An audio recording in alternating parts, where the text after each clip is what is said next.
Hello friends, ನಮಸ್ಕಾರ. ಕೀರ್ತಿ simple ಅಡುಗೆಗೆ ಸ್ವಾಗತ. ಬರ್ರಿ ಇವತ್ತು ಹೆಸರು ಬೇಳೆಯನ್ನು ಹಾಕಿ ಮಸಾಲೆ ದೋಸೆಯನ್ನು ಯಾವ ರೀತಿ ಮಾಡೋದು ಅಂತ ನೋಡ್ಕೊತ ಹೋಗೋಣ್ರಿ.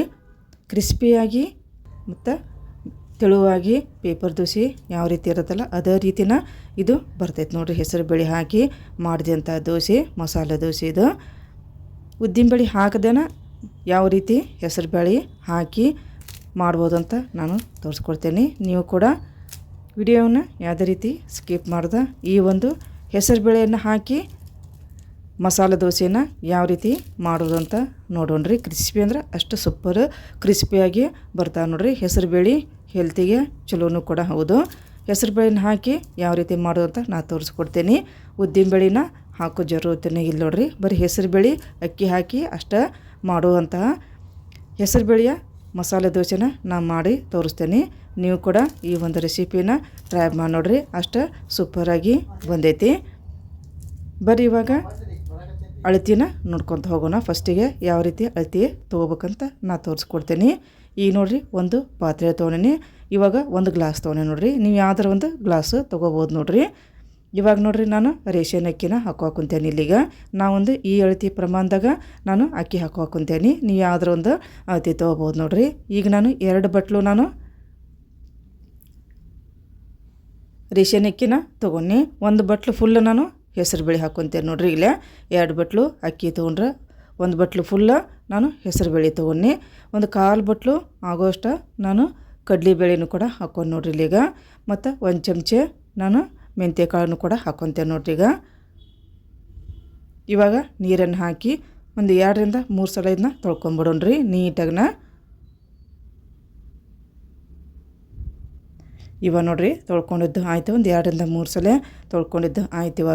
ಈಗ ನೀರನ್ನು ಹಾಕಿ ಇದನ್ನ ರಾತ್ರಿನ ನೆನೆಯಾಕೆ ಬಿಟ್ಬಿಡೋಣ್ರಿ. ಒಂದು 5ರಿಂದ 6 ತಾಸು ಇದು ನೆನಿಬೇಕಾಗತ್ತೆ ನೋಡಿರಿ. ಈಗ ಪ್ಲೇಟನ್ನು ಮುಚ್ಚಿ ಇದನ್ನ ಇಟ್ಬಿಡೋಣ. ಈಗ ಒಂದು 5ರಿಂದ 6 ತಾಸು ನೆಂದೈತಲ್ರಿ. ಈಗ ರುಬ್ಕೊಂಬಿಡೋಣ್ರಿ ಇದನ್ನು. ಈಗ ನೀಟಾಗಿ ಇನ್ನೊಂದು ಸಲ ತೊಳ್ಕೊಂಬಿಡೋಣ್ರಿ ನೋಡಿರಿ. ಉದ್ದಿನಬೇಳೆ ಹಾಕ್ಲಾರ್ದನ್ನ ಯಾವ ರೀತಿ ಮಾಡೋದು ಅಂತ ಈಗ ನೋಡ್ಕೊತ ಹೋಗೋಣ. ಈಗ ಚಲೋ ಹೊತ್ತಂಗೆ ನಂದೈತೆ ನೋಡಿರಿ ಅಕ್ಕಿ ಮತ್ತು ಹೆಸರು ಬೇಳೆ.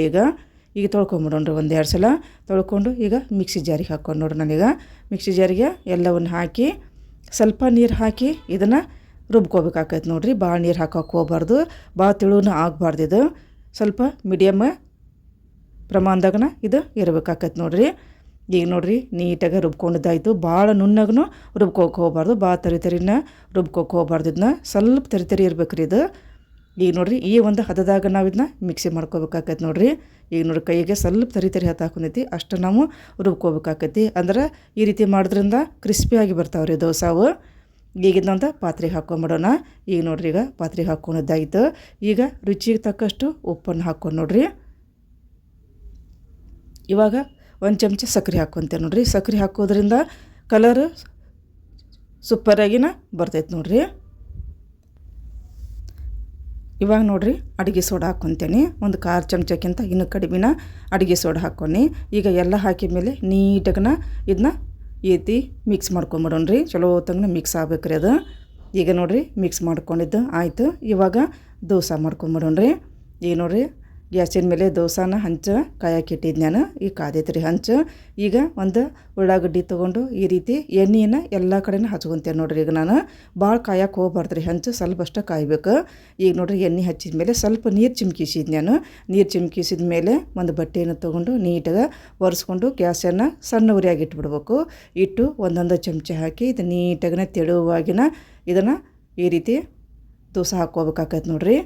ಈಗ ನೋಡಿರಿ, ಈ ರೀತಿ ಹಾಕ್ಕೊಂಡಿದ್ದಾಯ್ತು ಇವಾಗ ದೋಸೆ. ಈಗ ಸ್ವಲ್ಪ ಬಿಟ್ಟ ಮೇಲೆ ಈಗ ತುಪ್ಪರಾಗಲಿ ಬೆಣ್ಣೆ ಯಾರಲ್ಲೇ ನಾವು ಈ ರೀತಿ ಹಾಕ್ಕೋಬೇಕು ನೋಡಿರಿ. ಬೆಣ್ಣೆ ಹಾಕಿದರೆ ಇನ್ನೂ ಸೂಪರಾಗಿ ಬರ್ತೈತಿ. ನಾ ಇಲ್ಲೇ ತುಪ್ಪ ಹಾಕಿದ್ದೀನಿ. ಈಗ ತುಪ್ಪ ಹಾಕಿ ಇವಾಗ 2 ಕಡೆ ನೀಟಾಗಿ ಕ್ರಿಸ್ಪಿಯಾಗಿ ನಾವು ಇದನ್ನ ಬೇಯಿಸ್ಕೊಂಬಿಡೋಣ್ರಿ. ಸ್ವಲ್ಪ ಕಲರ್ ಬರೋಂಗೆ. ಈಗ ನೋಡಿರಿ, 2 ಕಡೆನೂ ಕಲರ್ ಬರೋಂಗೆ ಈಗ ಬೇಯಿಸ್ಕೊಂಬಿಡೋಣ. ಈಗ ಸಕ್ಕರೆ ಹಾಕಿರೋದ್ರಿಂದ ಕಲರ್ ಈ ರೀತಿ ಬಂದೈತೆ ನೋಡಿರಿ. ಈಗ ತೆಳುವಾದಂತಹ ಒಂದು ದೋಸೆಯನ್ನು ನಾನು ಮಾಡೋದು ತೋರಿಸಿದ್ದು ನೋಡ್ರಿ. ಈಗ ಈ ರೀತಿ ಬಂದೈತಿ, ತೆಳುವಾಗಿನ ಬಂದೈತಿ ಮತ್ತು ಕ್ರಿಸ್ಪಿಯಾಗಿನ ಬಂದೈತಿ. ಕಲರ್ನು ಕೂಡ ಸೂಪರಾಗಿ ಬಂದೈತಿ ನೋಡ್ರಿ.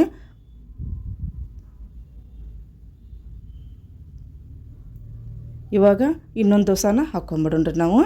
ಈಗ ನೋಡಿರಿ ಅದೇ ರೀತಿನ ಎಣ್ಣೆ ಹಚ್ಚಿ ನೀರು ಚಿಮ್ಕಿಸಿ ಸ್ವಲ್ಪ ಬಟ್ಟೆಯಿಂದ ಒರೆಸಿದ ಮೇಲೇ ಈ ರೀತಿ ನಾವು ದೋಸೆ ಹಾಕ್ಕೋಬೇಕಾಕೈತೆ ನೋಡಿರಿ.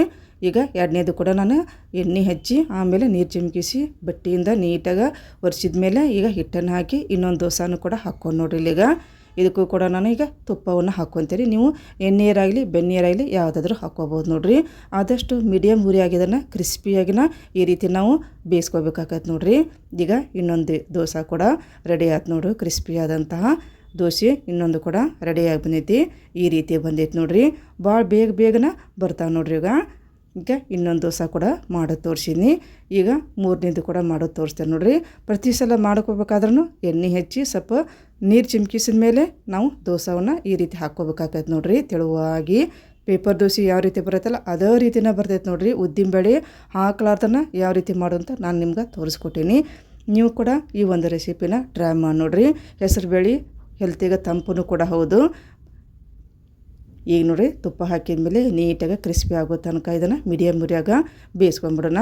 ಈಗ ಮೂರನೇ ದೋಸೆನೂ ಕೂಡ ಹಾಕಿ ನಾನು ನಿಮ್ಗೆ ತೋರಿಸಿದ್ದು ನೋಡಿರಿ. ಈ ರೀತಿ ಬಂದೈತೆ ನೋಡಿರಿ. ಪೇಪರ್ ದೋಸೆ ಯಾವ ರೀತಿ ಬಂದೈತಲ್ಲ ಅದೇ ರೀತಿನ ಬಂದೈತಿ. ಕಲರು ಕೂಡ ಎಷ್ಟು ಸೂಪರಾಗಿ ಬಂದೈತೆ ನೋಡಿರಿ.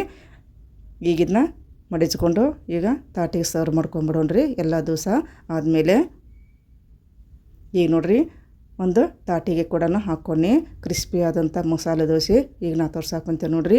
ಒಳಗಡೆ ಎಷ್ಟು ಕ್ರಿಸ್ಪಿಯಾಗಿ ಬಂದೈತೆ ನೋಡಿರಿ. ಪೇಪರ್ ದೋಸೆ ಯಾವ ರೀತಿ ತೆಳುವಾಗಿರ್ತೈತಲ್ಲ ಅದೇ ರೀತಿನ ತೆಳುವಾಗಿನ ಬಂದೈತಿ.